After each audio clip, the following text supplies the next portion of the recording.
यो रुखमा लगाएको लाइट ल हेर्नु यहाँदेखि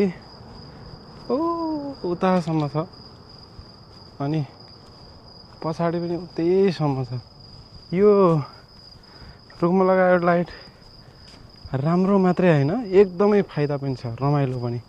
यति धेरै फाइदा छ कि यसले हाम्रो पर्यटकमा एकदम वृद्धि गरेछ। पर्यटकहरू आउनुहुन्छ साँझ बिहानै अनि यो लाइट लगाएपछि पहिला चोरी सिकारी हुन्थ्यो, अहिले हुँदैन। सबभन्दा त फाइदा के हो भन्दा यो बजेटको सदुपयोग। यो एकदम दिगो विकास हो। एकचोटि गरेको विकास यो सितिमिति जाँदैन। केही नभए पनि तपाईँको 20 वर्ष त ढुक्क हो क्या। चराचुरुङ्गीलाई पनि राति पनि उज्यालैमा बस्न पाउँछन्।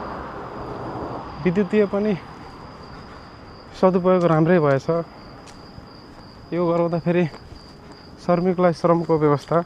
रुखहरू चाहिँ सूर्यको किरणबाट खाना बनाउँछन् भने रातिमा लाइटले मजाले यो लाइटले गर्दाखेरि छिटो बढ्छन्, यिनीहरूको वृद्धि राम्रो हुन्छ। अनि त्यति मात्रै कहाँ हो र, व्यापार पनि गर्नु परेन, कर्मचारीहरूलाई काम पनि चाहियो।